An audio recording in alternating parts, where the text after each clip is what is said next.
জাকাতের বিধান হচ্ছে আল্লাহ পাকের বিধান। জাকাত দিলে সম্পদ বাড়ে।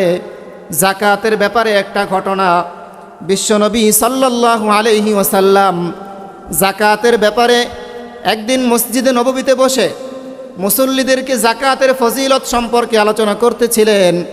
তখন বিশ্বনবী সাল্লাল্লাহু আলাইহি ওয়াসাল্লাম বললেন, যারা জাকাত দিবে তাদের সম্পদকে হেফাজত করবেন স্বয়ং আল্লাহ পাক রব্বুল আলামিন। তাদের সম্পদ কোনোদিন কমবে না, তাদের সম্পদ বাড়বে। তারা এই সম্পদের দ্বারা কোনো রকমের ক্ষতিগ্রস্ত হবে না।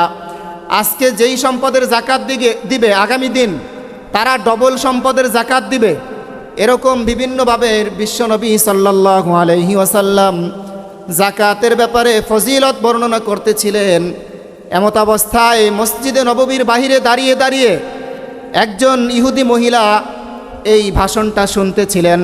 শোনার সময় ইহুদি মহিলা মনে মনে ভাবল, এই মক্কার বুকে মুহাম্মদ আরবি সাল্লাল্লাহু আলাইহি ওয়াসাল্লাম এই বালকটা, আমার জীবনে এই বালকটার জবান থেকে যত কথা শুনেছি একটা কথাও বাস্তবে পরিণত হয় না, এরকম হয় নাই। এই মুহাম্মদ আরবির জবান থেকে যা বলেছে সব কিছুই বাস্তবায়ন হয়েছে। সুতরাং মুহাম্মদ আরবি জাকাতের ব্যাপারে যেই আলোচনা করতেছে, আমার বিশ্বাস মুহাম্মদ সত্য বলতেছে। মুহাম্মদের কথার উপরে বিশ্বাস করে ওই ইহুদি মহিলা বাসায় গিয়ে, তার বড় ব্যবসা ছিল, ব্যবসায়ের হিসাব করে করে সে জাকাত প্রদান করলো। জাকাত প্রদান করার পরে এই মহিলার উপরে কি জাকাত ফরজ বলেন? সে তো ইহুদি, সে তো মুসলমান না। জাকাত ফরজ হতে হলে মুসলমান হতে হবে, বালেগ হতে হবে, তারপরে নিসাব পরিমাণ সম্পদের মালিক হতে হবে। তাহলে এই মহিলার উপরে জাকাত কিন্তু ফরজ না। সম্পদের মায়ায়, সম্পদ যেন ক্ষতিগ্রস্ত না হয়, শুধুমাত্র সম্পদের মায়ায় পড়ে মহিলা কি করছে? মুহাম্মদ আরবি সাল্লাল্লাহু আলাইহি ওয়াসাল্লামের কথার উপরে বিশ্বাস স্থাপন করে জাকাত প্রদান করেছে। কিছুদিন পরে ওই মহিলার বিশাল বড় ব্যবসায়িক কাফেলা, বাণিজ্য কাফেলা নিয়ে 100 উট নিয়ে 100 উট ভর্তি ব্যবসায়িক পণ্য বোঝাই করে তিনি তার ম্যানেজারকে দিয়ে ব্যবসা পরিচালনার জন্য ইয়েমেনের উদ্দেশ্যে পাঠালেন। যখন ওই ম্যানেজার ইয়েমেন থেকে দীর্ঘদিন যাবৎ ব্যবসা করার পরে যখন ব্যবসার লভ্যাংশ নিয়ে যখন তিনি ফেরত আসতেছিলেন, পথিমধ্যেই তাদেরকে ডাকাত দল আক্রমণ করলো। তার সামনে যত কাফেলা ছিল ওই কাফেলাদেরকে ডাকাত দল আক্রমণ করেছে।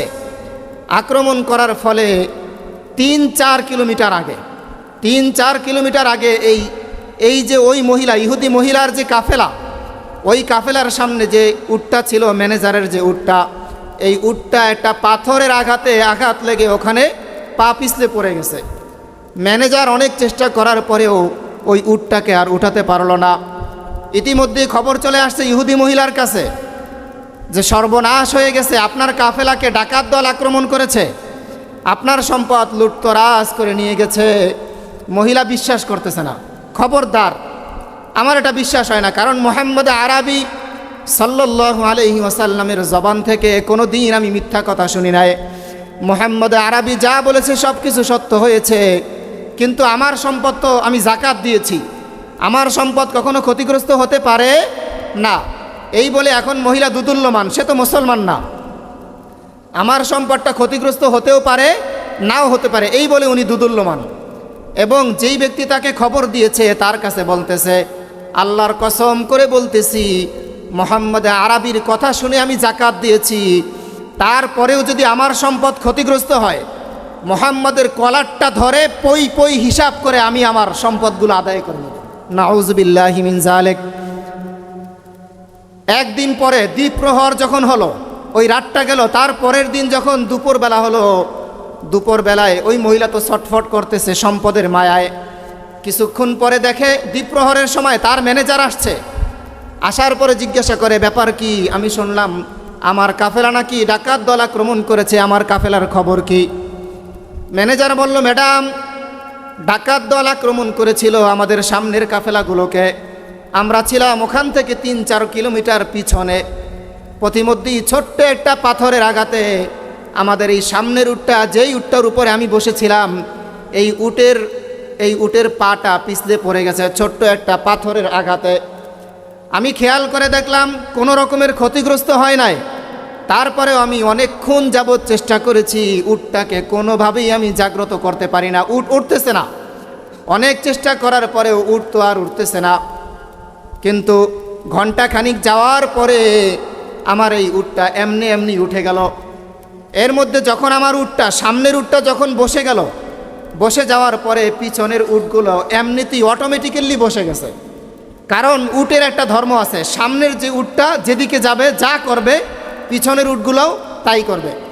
পিছনের উটগুলো মনে করেছে এখন মনে হয় যাত্রা বিরতির সময় আসছে, ওই উটগুলারে আর পিটাইয়াও কোনো ব্যক্তি সামনের দিকে চালাইতে পারবে না। তাহলে বোঝা গেল কি, অনেক সময় আমাদের মধ্যে যখন কোনো রকমের ছোট্ট ছোট্ট বিপদ আসে, এই ছোট্ট বিপদের মাধ্যমে অনেক বড় অজানা অনেক বড় বিপদ থেকেও আল্লাহ তাআলা আমাদেরকে রক্ষা করতে পারেন। ঘটনা শোনার পরে ওই যে ইহুদি মহিলা, সে আল্লাহ তাআলার দরবারে শুকরিয়া আদায় করতেছে, আলহামদুলিমান কদ্দার খায়রাও ওয়া খাবালা, আলহামদুলিমান কদ্দার খায়রাও ওয়া খাবালা, ওয়াশকুরু লিমান সাওয়ারা হুসনাও ওয়া জামালা, ওয়াশকুরু লিমান সাওয়ারা হুসনাও ওয়া জামালা। শুকরিয়া আদায় করলে নিয়ামত বাড়ায় দেয় কে বলেন তো? আল্লাহ তাআলা নিয়ামত বাড়ায় দেয়। এই ইহুদি মহিলা যখন তার ম্যানেজারের কাছে ঘটনাটা শোনার পরে ইহুদি মহিলার এমন ঈমান আল্লাহ তাআলা দান করলেন, ইহুদি মহিলা এখন মক্কার বুকে সমস্ত মানুষের সামনে ঘোষণা দিচ্ছেন যে মুহাম্মাদের জবান থেকে আমার জীবনে যত কথা শুনেছি কোনো দিন মিথ্যা কথা শুনি নাই।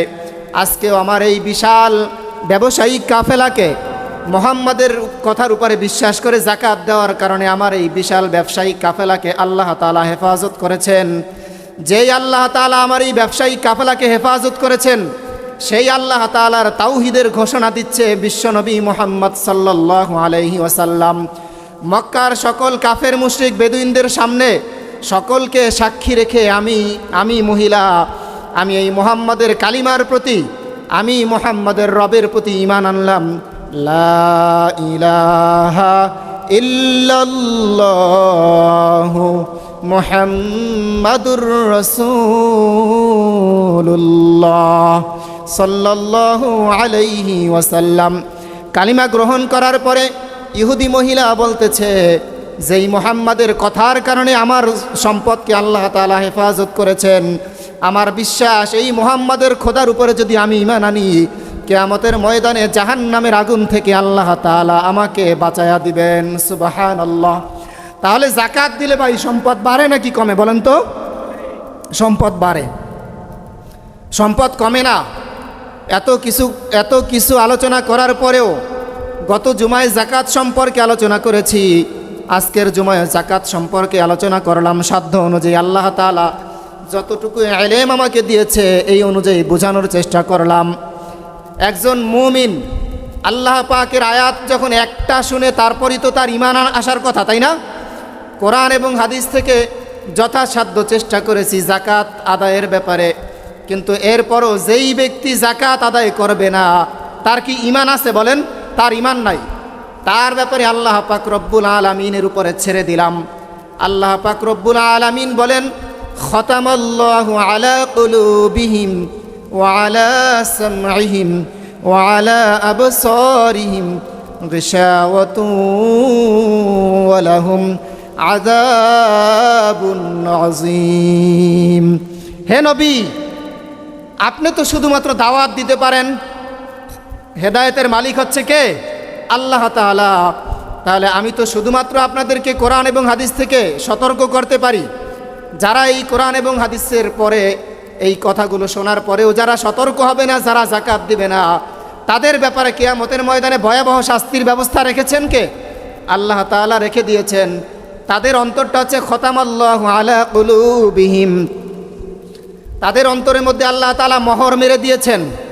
তাদেরকে কোনো কোরআন এবং হাদিসের কথায় ধরে না, তারা এতটাই শক্ত হয়ে গেছে। খতামাল্লাহু আলা কুলুবিহিম, তাদের অন্তরের মধ্যে আল্লাহ তাআলা মোহর মেরে দিয়েছেন। ওয়ালা সামইহিম, তারা শোনেও যেন শোনে না, ওয়ালা আবসারিহিম, তারা দেখেও যেন না দেখার ভান ধরে, গিশাওয়াতু ওয়া লাহুম আযাবুন আযীম। হে নবী, আপনি তাদেরকে কঠিন যন্ত্রণাদায়ক শাস্তির সুসংবাদ দিয়ে দিন। যাকাত যারা না দিবে তাদের ব্যাপারে কঠিন শাস্তির ব্যাপারে বলেছেন আল্লাহ পাক রব্বুল আলামিন। যেমন আল্লাহ তাআলা বলেন, ওয়াল্লাযীনা ইয়াকনিজুনা আয-যাহাবা ওয়াল ফিদ্দাতা ওয়া লা ইউনফিকুনাহা ফী সাবীলিল্লাহ ফাবাশশিরহুম বিআযাবিন আলীম।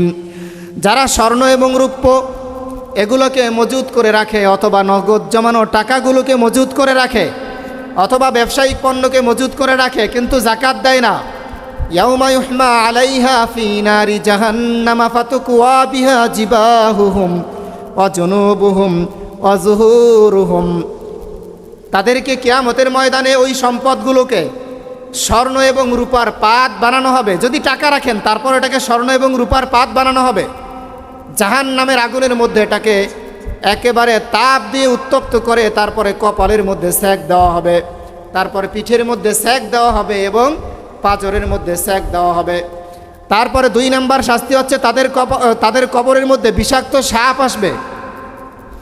কিয়ামতের ময়দানে তাদেরকে এই সাপে দংশন করতে থাকবে আর বলবে, আমি তোমার ওই জমানো সম্পদ, যেই সম্পদের মায়ায় পড়ে তুমি রাতের 4টা বাজে ঘুম হারাম করে তারপরে তুমি সম্পদ উপার্জন করেছ, দুনিয়ার জীবনে তুমি সম্পদটাকে সঠিকভাবে উপভোগ করো নাই, সম্পদের মায়া, দুনিয়ার জীবনে এই সম্পদটাকে সে খায় নাই, আর কিয়ামতের ময়দানে এই সম্পদ তার জন্য জাহান্নামের কারণ হয়ে দাঁড়াবে, নাউজুবিল্লাহ।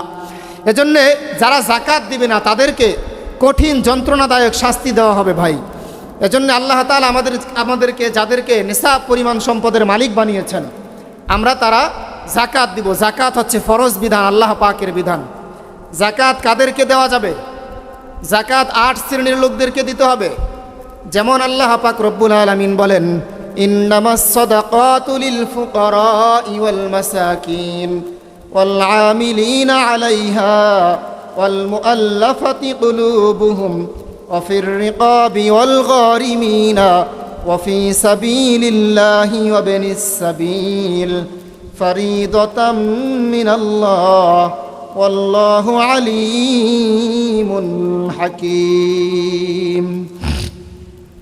যাকাত এই 8 শ্রেণীর লোকদেরকে দিতে হবে, এছাড়া আর বাকি অন্য কাউকে যাকাত দেওয়া যাবে না।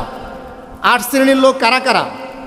ইন্নামাস সাদাকাতু লিল ফুকারা, 1 নাম্বার হচ্ছে ফকিরগণ, 2 নাম্বার হচ্ছে মিসকিনগণ, 3 নাম্বার হচ্ছে যাকাত যারা আদায়ের নিযুক্ত দায়িত্ব আছে, দায়িত্বপ্রাপ্ত ব্যক্তি, তাদেরকে যাকাত দেওয়া যাবে।